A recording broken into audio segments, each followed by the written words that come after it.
Hello friends, welcome to மக்கள் சேவை channel. இன்றைக்கி நம்ம ஒரு முக்கியமான இன்ஃபர்மேஷன் பற்றி தான் பார்க்க போகிறோம். அதாவது தமிழகத்தில் கடைகள், வணிகங்கள் இதெல்லாம் வச்சுருக்கீங்க அப்படின்னா உங்களுக்கு ஒரு முக்கிய அறிவிப்பு வெளியிட்டிருக்காங்க. இப்போ இதை பற்றின மொத்த இன்ஃபர்மேஷன் தான் இந்த வீடியோ பார்க்க போகிறோம். இந்த வீடியோ ஸ்கிப் பண்ணாமல் ஃபுல்லாக பாருங்கள். அது மட்டுமல்ல, இந்த வீடியோ நிறைய பேருக்கு ஷேர் பண்ணுங்க. ஓகே, அதாவது திருவண்ணாமலை மாவட்டத்தில் உள்ள வணிக நிறுவனங்கள், கடைகளில் தமிழில் பெயர் பலகை வைக்க வேண்டும் என மாவட்ட ஆட்சியர் பார்த்தா உத்தரவிட்டிருக்காரு. இது திருவண்ணாமலை மட்டுமல்லைங்க, எல்லா மாவட்டங்கள்லையுமே இது பொருந்தும் அப்படின்றத சொல்லியிருக்காங்க.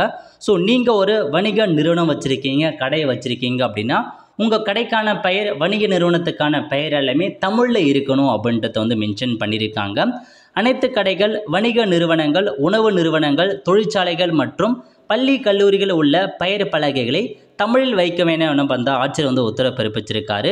தமிழில் பெயர் பலகை வைப்பவர்கள் ஆங்கிலம் உள்ளிட்ட பிற மொழிகளில் குறிப்பிடும் வார்த்தைகளை தமிழ் எழுத்தை விட சிறிய அளவில் வைக்க வேண்டும். அதாவது நீங்கள் தமிழில் கண்டிப்பாக உங்களுடைய கடை பெயர் இருக்கணும். அது கடையாக இருக்கட்டும், எதுவாக இருந்தாலும் சரி, ஸ்கூல் காலேஜாக இருந்தாலும் சரி, தமிழில் கண்டிப்பாக ஒரு பெரிய போர்டு இருக்கணும்.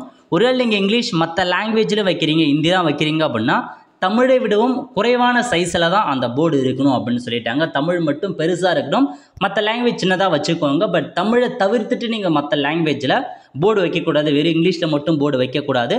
கண்டிப்பாக நீங்கள் தமிழையும் போர்டு வைக்கணும் அப்படின்றத சொல்லியிருக்காங்க. வருகின்ற மே 15ஆம் தேதிக்குள் மாவட்டத்தில் உள்ள அனைத்து இடங்கள்லையுமே தமிழில் பெயர் பலகை இருக்க வேண்டும். பிற மொழிகளில் பெயர் பலகை இருந்தால் அபராதம் விதிக்கப்படும் அப்படின்ற மாதிரி மாவட்ட ஆட்சியர் தெரிஞ்சிருக்காரு. இந்த மாதிரி நிறையா மாவட்டங்களில் பார்த்தா ப்ரெஸ் ரிலீஸ் வெளியே இருக்குது. ஸோ நீங்கள் ஒரு கடை வச்சுருக்கீங்க, வணிக நிறுவனமாக இருக்கீங்க, ஏதாச்சும் ஒரு ஷாப் வச்சுருக்கீங்க, ஸ்கூல் காலேஜ் எதுவாக இருந்தாலும் சரி, கண்டிப்பாக அதுக்கான பெயர் பலகை வச்சுருப்பாங்க. அந்த பெயர் பலகை பெருசாக தமிழில் இருக்கணும். தமிழில் இல்லாமல் இருக்குது அப்படின்னா ஃபைன் போடுவாங்க. அதேமாரி மற்ற லாங்குவேஜ் எழுத்துக்களோட தமிழ் சின்னதாக இருக்குது அப்படின்னா அதுக்கும் ஃபைன் போடுவோம் அப்படின்னு சொல்லிட்டாங்க.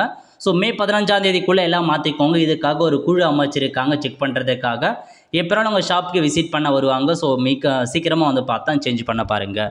ஆல் த ஃப்ரெண்ட்ஸ், கண்டிப்பாக இந்த வீடியோ பிடிச்ச லைக் பண்ணுங்கள். அது மட்டும் அல்ல, இந்த வீடியோ நிறைய பேருக்கு ஷேர் பண்ணுங்கள். அடுத்த ஒரு நல்ல வீடியோ சந்திப்போம். நன்றி, வணக்கம்.